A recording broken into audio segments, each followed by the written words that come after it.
Alright, so let's talk about Arcane. It has honestly been such a joy to watch this show. This is such a masterpiece that Riot has put together. The visuals, of course, the animation, sound effects, music, world building. It has all been so great put together. But before I move on, I will let you know that the first part of this video will be mostly spoiler free in case you haven't seen all the episodes, and by the end I will let you know when I'm going over the show in detail. And I will also be making videos going into detail about Noxus and also giving you more of an understanding about the Hex tech. So if you do like the content, please subscribe and stay tuned. So first off, huge shout out to the people who made the trailers for this show, because they managed to more or less show everything that will happen, but still doing it in a way where they don't spoil anything of how it will happen. Also using voice lines for wrong scenes and making you second guess yourself. I probably saw the trailers more than 50 times before the show was released, and I thought I would have a good understanding of how it all went down, but man was I wrong. And that's something I wish more trailers would do, to be able to show you the plot of a movie but not spoil the show. So today I wanted to go over some of the specific things that Arcane do that makes it so unique and so engaging as a viewer. And honestly, no amount of praise would ever be enough to explain just how much I love this show, but I will at least try my best. So my main praise would be to 3 points in specific. It would be the characters, the narrative, and the atmosphere. And they have done a wonderful job on the character design and the depth of all of them. There is probably not a single person in Arcane that ever feels one-dimensional. They all seem to fit in well, and especially for the bad guys, you can always kinda see their side and understand where they are coming from.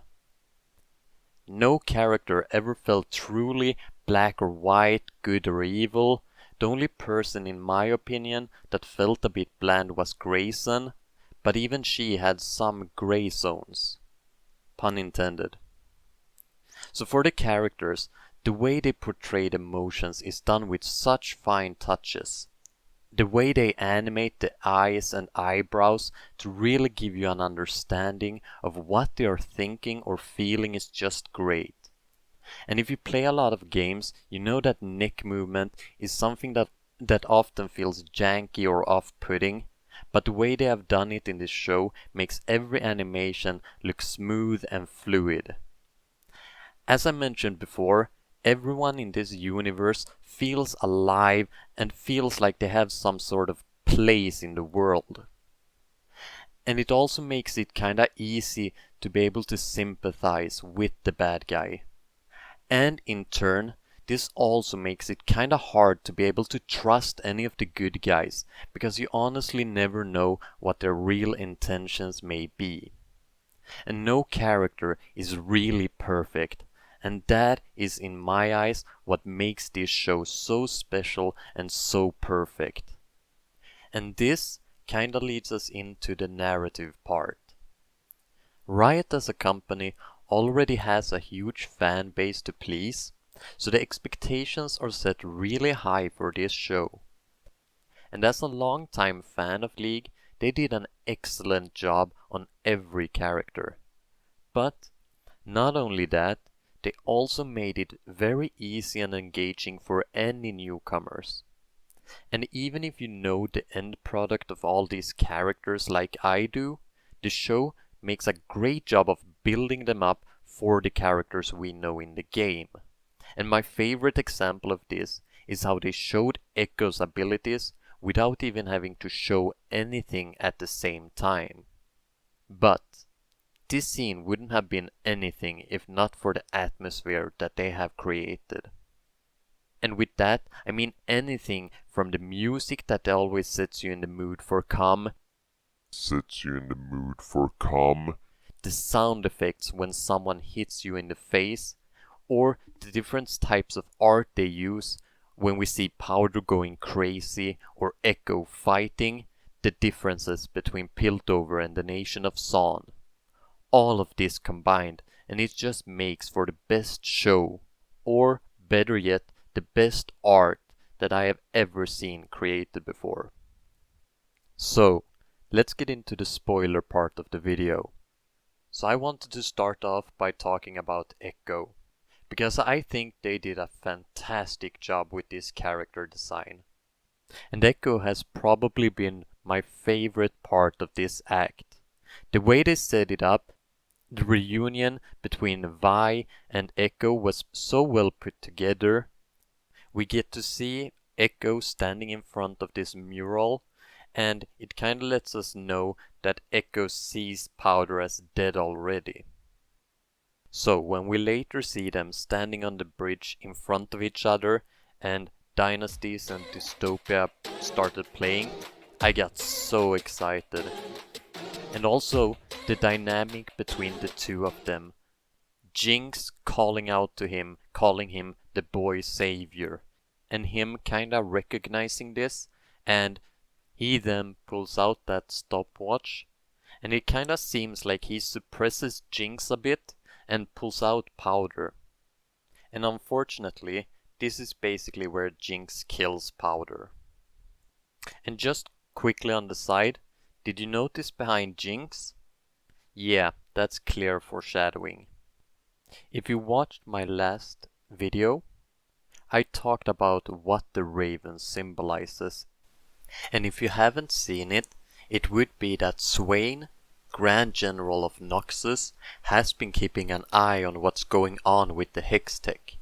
And by the looks of Act 3, it's not the Hextech itself, but in fact Jinx that he's been watching. So, let's take a look at Swain. I have the vision to see what others cannot.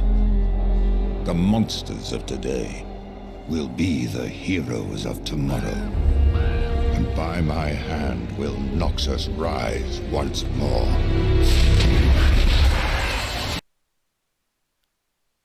Now, this is a champion teaser for League of Legends, released almost 4 years ago.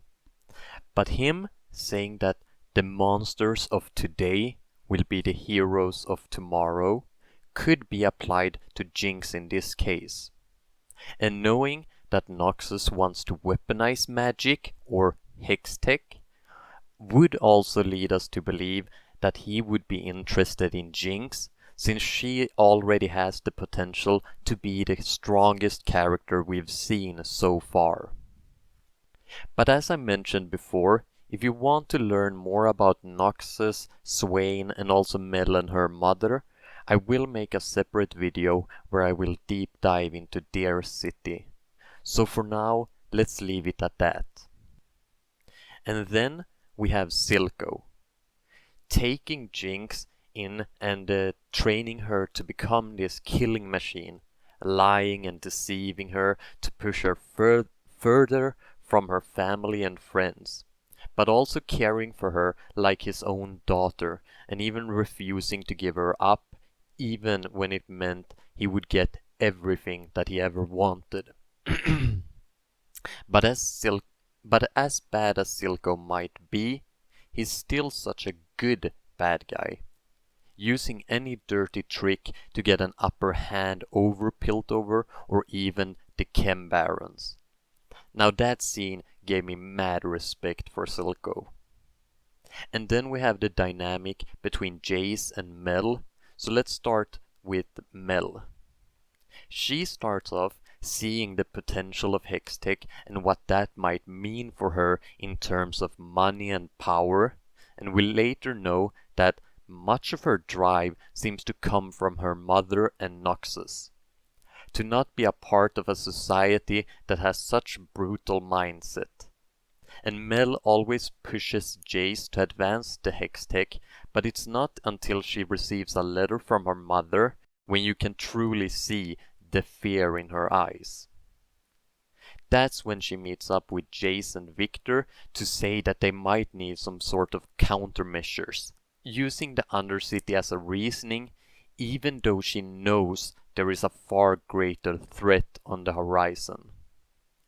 And she even takes Jace to the bridge, much like her mother had to do when she was young, going out there to witness death, sort of hardening him for the battle to come.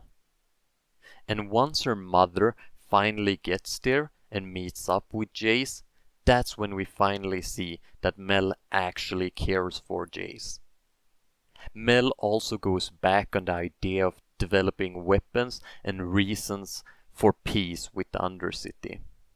And on the other side we have Jace, who starts off having this drive to help everyone with magic, and especially Victor, but then gets thrown into the deep end with the Council. And when we see Jace meet with Mel's mother, she wants to actually help Jace weaponizing the Hextech in order to scare Noxus away from Piltover and keeping her daughter safe. But more on that later. And after 5 minutes of fun in the Undercity, Jace then realizes the harm that these weapons can do and is ready to give up everything that Silco wants just in order to make sure no more lives needs to be taken. For Vi, I can just say that she has had the most badass character development that I've ever seen. And for someone that only uses punches, I didn't think I'd be as invested as I am, but her fight scenes never disappoints. And I'm all aboard the Vi and Kate relationship. Now unfortunately for Caitlyn, she hasn't really been able to shine this act. She was mostly just a tag-along between Vi and Jinx, so I don't have that much to say about her for now. Then we have Victor and Skye. Now I have a lot of things to say about Victor, but I will probably make a separate video about him altogether, since there is a lot to talk about there. And this will also relate to the Hextech as well. So for now, I will just say that it has been nice to see him in his desperate state, being forced to use the Hextech behind closed door to try and help himself, and in turn to be able to help others. Unfortunately, even though he's been somewhat successful, it also ended up killing the only person who truly cared and loved for him, and now his fate seems bound to this Hex core. Now, there is one thing that I have noticed that might become a problem for this show moving forward. And this is my only real complaint about the show, and that is that all the champions that are in the show seems to be invulnerable. The two scenes I think of in specific is firstly when Echo and Jinx is fighting, and Jinx has a bomb go off mere inches away from her, and still she lives. Now this can be rationalized with the fact that she is in a bad condition and the only reason she lives is because of Shimmer. And that's fine. But on the end scene, when the whole family is gathered around the dinner table, I can't imagine a world where both Jinx and Caitlyn walks out of there alive. Between Jinx's split personality, having her worst enemy being there, and on the other side, Caitlyn, who has been chasing this person for so long to finally have a chance to take her down and losing that, and furthermore, seeing Jinx shoot that rocket, which in turn will kill her mother, I couldn't imagine her not wanting to kill Jinx, or at the very least take her in. And obviously, we haven't seen what will happen next, and we could assume that there will be conflict between the characters, but as it stands right now, they all seem to be unkillable, which could become a problem, as I said. And to go over the end scene, the whole council should all be dead by the looks of it, but Victor and Jace will most likely find a way to survive. Perhaps Jace's hammer, although I can't recall him having the hammer there. The other thing is that Mel's necklace kinda seemed to have some magic attributed to it, so it might be that she would be able to protect some of them. I will say that this is really the only complaint I have about the show in general, and it's a minor one for season 1, but as weird as it might sound, I would like to see a champion sometime during season 2 die. So, in conclusion, this show is really just a blast from start to finish, and it's extremely engaging to watch as a viewer, even as a longtime fan of League. And even though all episodes might not have the same level of excitement in them, as a whole show I would actually rate this a 10 out of 10. And this is my first time in my life that I can honestly say that something truly felt perfect in my eyes. So, let me know what you think. What would you rate the entire season 1? Is there anything you agree or disagree with?